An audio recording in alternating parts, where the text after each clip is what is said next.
اس کے ماتھے پہ نظر آ رہا ہے۔ لیکن سراج الحق صاحب یہ حکومت جائے گی کیسے؟ آپ کہتے ہیں ٹرمپ چلا گیا، یہ عمران خان صاحب کی باری آ گئی ہے، جلسوں سے کیا حکومت چلی جائے گی؟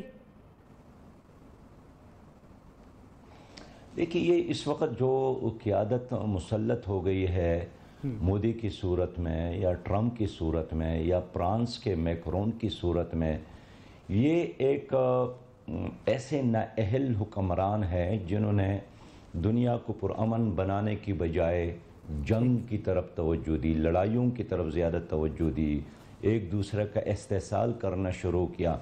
اور اس میں ہماری جو موجودہ حکومت ہے پی ٹی آئی، اس نے نہ کشمیر کو بچایا، نہ اپنے پاکستان کے عوام کو مصیبتوں کے دلدل سے نکالا، بلکہ اور دلدل میں ہماری قوم پنس گئی۔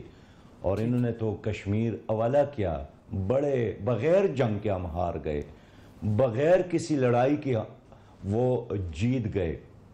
اس لیے میں کسی غیر آئینی تبدیلی کے حق میں نہیں ہوں، میں ایک جمہوریت پسند آدمی ہوں، اور میں یہ نہیں چاہتا ہوں، اس لیے کہ جب سیاستدان آپس میں لڑتے ہیں اور ایک طریقے اور ٹریک پر عوام کو نہیں ڈالتے ہیں، آئین کی پابندی نہیں کرتے ہیں، تو ملک صاحب اس کے نتیجے میں خود سیاست مرتی ہے، خود جمہوریت مرتی ہے۔ تو میں سیاست اور جمہوریت کی موت پہ بالکل راضی نہیں ہوں، لیکن اگر آپ اسلام آباد کی طرف مارچ کریں گے، اسلام آباد کا گھیراؤ کریں گے، اللہ تعالیٰ نے جتنا موقع دیا اس نے ضائع کیا۔ جی لیکن سراج الحق صاحب اگر آپ اسلام آباد کی طرف جائیں گے، اسلام آباد مارچ کریں گے، ہمارا جو یہ احتجاج ہے، دیکھیں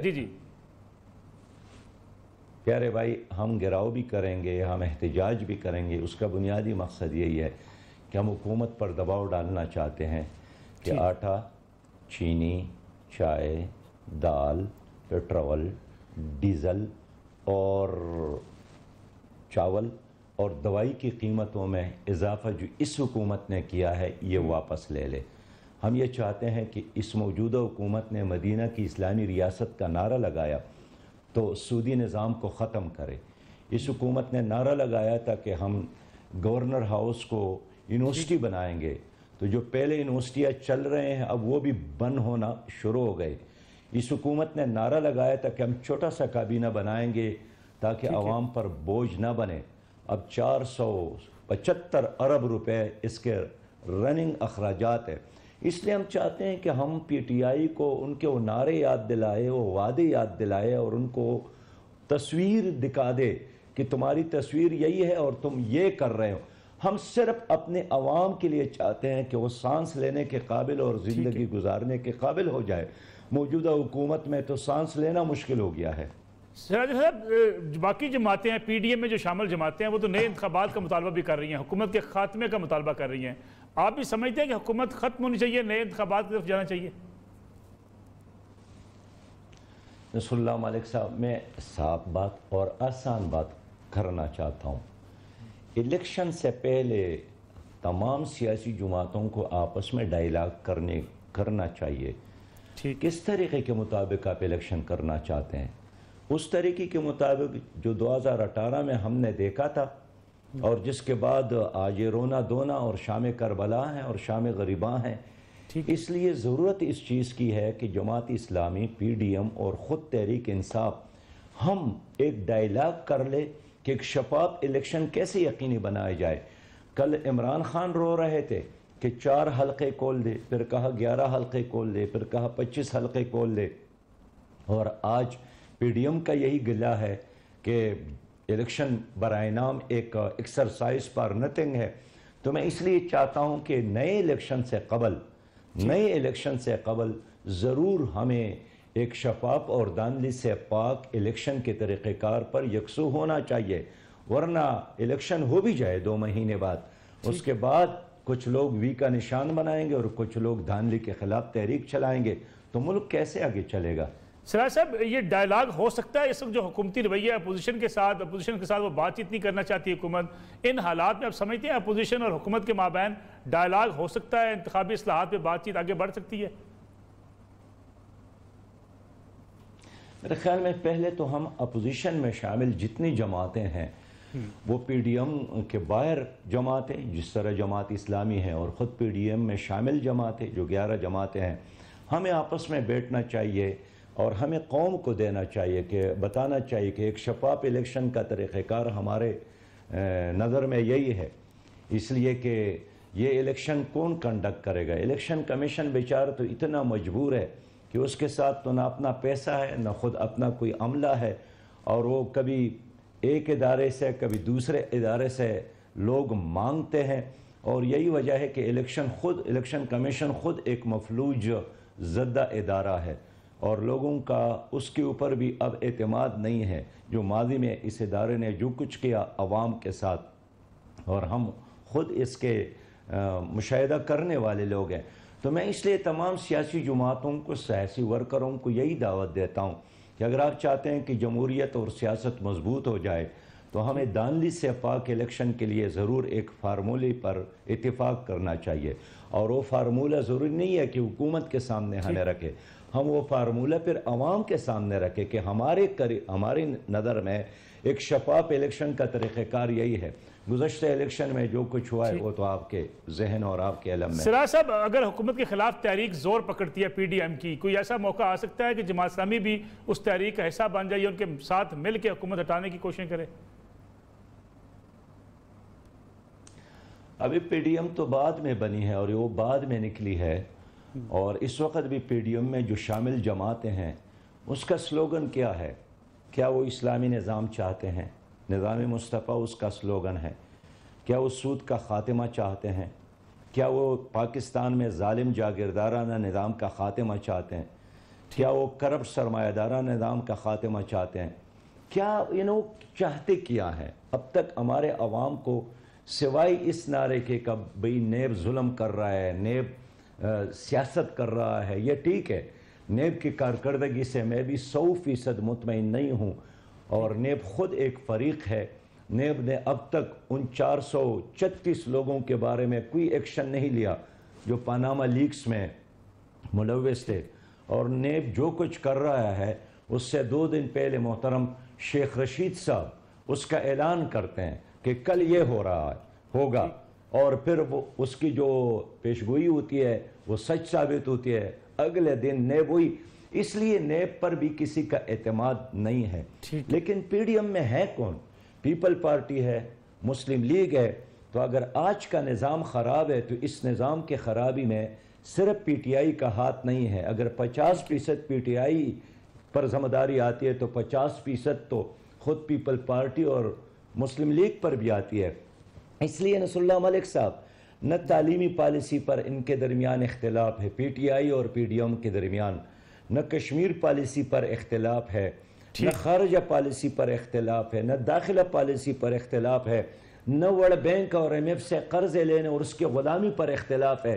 اختلاف صرف یہی ہے کہ آج اسٹیبلشمنٹ نے جو فیڈر دیا ہے پی ٹی آئی کی منہ میں ہے، یہ فیڈر ان کے منہ میں کیوں نہیں ہے؟ تو جھگڑا ہے دودھ کی اس بوتل کا جو کل ان کی منہ میں تھا اور آج کسی اور کی منہ میں ہے، لیکن ہم عوام کی بات کا اور عوام کی لڑائی لڑ رہے ہیں۔ سراج صاحب، آخری بات آپ سے جاننا چاہیں گے کہ کیا اسلام آباد جانے کا آپ کا ارادہ کب ہے؟ اسلام آباد کی طرف مارچ کب ہوگا؟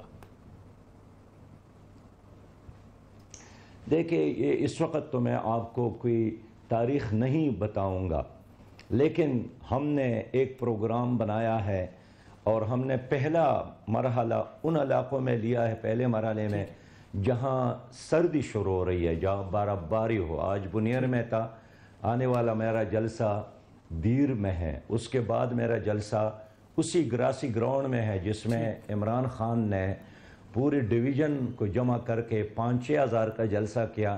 آپ دیکھیں گے کہ گراسی گراؤنڈ میں انشاءاللہ تعالی جماعت اسلامی کا جلسہ ہوگا، اور پھر ہم باقی علاقوں میں جائیں گے۔ ہم پہلے مرحلے میں عوام کے ساتھ شیئر کرتے ہیں، عوام کو بیدار کرتے ہیں، اور انشاءاللہ تعالی وہ مرحلہ بھی آئے گا۔ اور ہر جگہ میں پوچھتا ہوں کہ کیا اسلام آباد جانے کے لیے تیار ہے؟ تو اب تک میں نے جلسے کیے ہیں، ہر جگہ لوگ کہتے ہیں کہ ہم پیدل جانے کے لیے تیار ہے، لیکن ظلم اور جبر اور مہنگائی اور بے روزگاری اور بے یقینی کا یہ جو بادل ہے، اور یہ جو تاریکی اور اندھیر نگری اور چوپٹ راج ہے، ہم اس راج کا خاتمہ چاہتے ہیں، اس دلدل سے نکلنا چاہتے ہیں۔ اس لیے جماعت اسلامی انشاءاللہ تعالی ایک متبادل اور ایک چائس اور آپشن کی طور پر عوام کے لیے اس وقت امید کی ایک شمع ہے جو روشن ہے۔ بہت بہت شکریہ سراج الحق صاحب، سینٹر سراج الحق صاحب، جماعت اسلامی پاکستان کے امیر ہمارے ساتھ موجود تھے۔ ایک بریک کا وقت ہوا ہے، بریک سے واپس آئیں گے تو ہمارے ساتھ موجود ہوں گی پاکستان مسلم لیگ نواز کی مرکزی رہنما مریم اورنگزیب صاحبہ گلگت بلتستان سے۔ آج جلسے جو ہوئے، آج مریم نواز نے جو خطاب کیا اور وہاں کی انتخابی صورتحال کس طرف جاتی دکھائی دیتی، اس پہ بات کریں گے آفٹر شارٹ بریک۔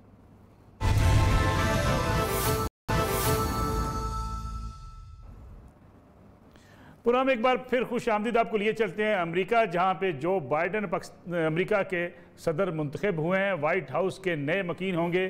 اب دیکھنا یہ ہے کہ جو پالیسیاں صدر ٹرمپ لے کر چل رہے تھے اس میں کس حد تک تبدیلیاں ہوں گی، اور پاکستان امریکہ کے جو تعلقات ہیں اس میں کیا تبدیلی آئے گی یا وہی پالیسیوں کا تسلسل ہوگا، کیونکہ اکثر یہ کہا جاتا ہے کہ امریکہ میں پالیسیاں نہیں بدلتی، وائٹ ہاؤس کے مکین بدل جاتے ہیں۔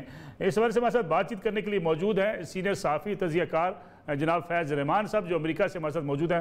فیض صاحب بہت بہت شکریہ پروگرام میں وقت دینے کا۔ فیض صاحب آپ کیسا دیکھ رہے ہیں وائٹ ہاؤس میں تبدیلی، کیا پالیسیوں میں بھی تبدیلی کا سبب بنے گی؟ ملک صاحب بہت بہت شکریہ، آپ کے پروگرام میں شرکت کا موقع دیا۔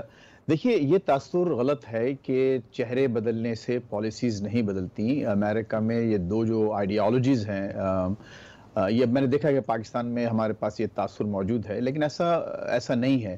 اس کی وجہ یہ ہے کہ دونوں میں زمین آسمان کا فرق ہے، نہ صرف نظریات میں بلکہ جو بائیڈن اور جو ٹرمپ کی شخصیات ہیں ان میں بھی زمین آسمان کا فرق ہے، اور آپ وہ دیکھیں گے۔ اچھا، اس میں ایک البتہ میں تھوڑا سی احتیاط کی بات کروں گا، وہ یہ کہ جب کوئی نیا ایڈمنسٹریشن آتا ہے تو تقریباً یہ سمجھیے کہ 70,000 سے زیادہ لوگ بدلتے ہیں، وزیر سے لے کے سفرا اور نیچے تک، بہت ہی نیچے تک 70,000، اور پوری ایڈمنسٹریشن بدلتی ہے، اور اس میں بہت زیادہ وقت لگتا ہے۔ تو ابھی ہم یہ نہیں ایکسپیکٹ کر سکتے کہ فوراً جنوری میں جیسی وہ سنبھالیں گے آپ کو تمام چیزیں نظر آنا شروع ہو جائیں گی۔ ہاں البتہ یہ ہوگا جو موٹی موٹی باتیں ہیں اس میں ضرور آپ کو تبدیلی نظر آئے گی۔ مثال کے طور پر افغانستان پہ میں سمجھتا ہوں کہ فوری طور پر یہ فیصلہ ہوگا کہ چیزوں کو وہاں سلو ڈاؤن کیا جائے، وہاں تھوڑی سی اور اسکروٹنائز کیا جائے طالبان کو اور ان کے رویے کو۔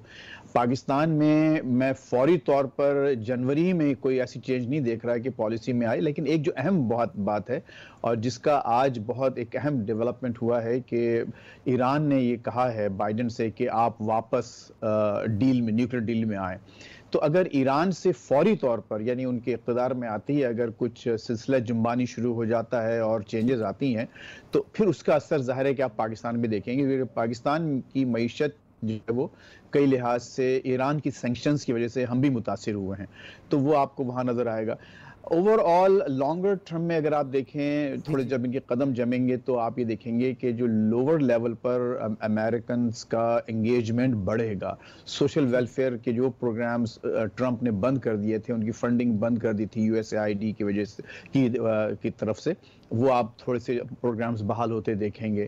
اس کے علاوہ ہیومن رائٹس پر ڈیفینیٹلی یہاں پر آواز اٹھائی جائے گی، واشنگٹن سے جائیں گی، چیزیں کی جائیں گی، میسیجز دیے جائیں گے، فریڈم آف پریس پہ کچھ میسیجز دیے جائیں گے، اور آپ اس میں دیکھیں گے کہ تو میں ہی سمجھتا ہوں کہ اگر ان کے قدم جمنے کے بعد، اور خصوصاً اگر ریپبلکنز نے ان کا ساتھ دیا، کیونکہ بڑی مشکل میں رہیں گے صدر بائیڈن، ان کے پاس سینٹ میں اکثریت نہیں ہے، ایوان نمائندگان میں بہت اکثریت بہت معمولی سی رہ گئی ہے، تو اور ان کا جو ووٹس کا مارجن ہے، آپ یہ دیکھیں ملک صاحب ایک بہت اہم بات میں یہ کہنا چاہ رہا ہوں کہ اس وقت ٹرمپ ہارے نہیں ہیں، بائیڈن جیتے ہیں۔ ٹرمپ نے پچھلے الیکشن سے 7 ملین سے زیادہ ووٹس پچھلے الیکشن سے لیے ہیں، یعنی 71 آلموسٹ 72 ملین ووٹس اس شخص نے لیے ہیں۔ ابھی بھی امریکہ میں 72 ملین ووٹرز، آلموسٹ آدھے ووٹرز ایسے ہیں جنہوں نے اس کو ووٹ دیا ہے، تو اس لیے ان کو اپنی شکست تسلیم کرنا ذرا ہضم نہیں ہو پا رہا۔